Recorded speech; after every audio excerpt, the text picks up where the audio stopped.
नमस्कार, मैं सोनल गुप्ता, सहायक आचार्य एमएजी गवर्नमेंट कॉलेज डीग। आज हम हमारे व्याख्यान में नाटकों की श्रृंखला में से भासकृत नाटक स्वप्न वासवदत्तम का अध्ययन करेंगे। काव्येषु नाटकम रम्यम उक्ति प्रसिद्ध एवं सार्थक है। साहित्य दो प्रकार का होता है, दृश्य एवं श्रव्य। दृश्य में नाटक का एक प्रमुख स्थान है। वह दर्शकों को ऐतिहासिक व काल्पनिक पात्रों से साक्षात्कार करवाकर उनके जीवन चरित्र से शिक्षा ग्रहण करने की प्रेरणा देता है। नाटक आदि रूपक के 10 भेद हैं। स्वप्न वासवदत्तम भास्कृत स्वप्न वासवदत्तम इतिहास प्रसिद्ध 6 अंकों का एक उत्कृष्ट नाटक है जो प्रतिज्ञा यौगंधरायण का उत्तरार्ध है। मंत्री यौगंधरायण यह प्रवाद फैलाता है कि वासवदत्ता अग्नि में भस्म हो गई है। इसी आधार पर वह उदयन और पद्मावती का विवाह कराने में सफल होता है और राजा उदयन को खोए हुए अपने राज्य की प्राप्ति होती है। प्रस्तुत नाटक भास की नाट्य कुशलता का चूड़ांत निदर्शक है। नामकरण के संबंध में कहा गया है कि एक दिन राजा उदयन का वासवदत्ता के साथ स्वप्न मिलन होता है, इसीलिए स्वप्न वासवदत्तम नाम से अलंकृत है। यह संस्कृत का प्रथम राजनीति प्रधान रूपक है। इसमें नायक वत्सराज उदयन तथा नायिका वासवदत्ता है। इसका अंगिरस श्रृंगार है जो करुण मिश्रित विप्रलप से पुष्ट है। वासवदत्ता आलंबन है, उसका हंसना केली आदि उद्दीपन है। उदयन का वियोग में विहल होना अनुभव है। विषाद आदि संचारी भाव तथा रति स्थायी भाव है। अलंकारों के प्रयोग में भास सिद्धस्थ हैं। प्रस्तुत नाटक में प्रमुख रूप से स्वभावोक्ति, अर्थांतरन्यास, काव्यलिंग, स्मरण, अपहृति, अनुमान आदि का सुंदर प्रयोग है। नाटक में कुल पद्य संख्या 57 है, जिनमें अनुष्टुप, उपेंद्रवज्र, उपजाति, मालिनी, पुष्पिताग्रा, हरिणी, वसंतिलका, आर्या आदि 11 छंद प्रयुक्त हैं। भारतीय वृत्ति एवं प्रसाद गुण का प्राधान्य है। इसकी संक्षिप्त कथा वस्तु इस प्रकार से है। प्रथम अंक 6 अंकों के इस नाटक में प्रथम अंक में राजा प्रद्योत के महल से वासवदत्ता का हरण करके लाने के पश्चात राजा उदयन काम क्रीड़ा में मग्न हो जाता है, जिससे शत्रुभूत आरुणि को आक्रमण करने का अवसर मिल जाता है। लेकिन मंत्री यौगंधरायण की विद्वत्ता से आरुणि को परास्त करने के लिए मगध के राजा दर्शक की सहायता लेता है।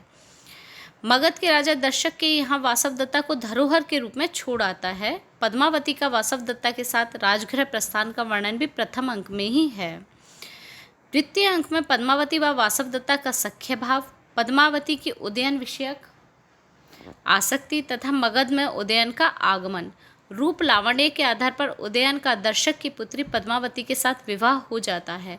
विवाह के कारण वासवदत्ता का दुखित होकर प्रमद वन में चले जाने का वर्णन तृतीय अंक में है।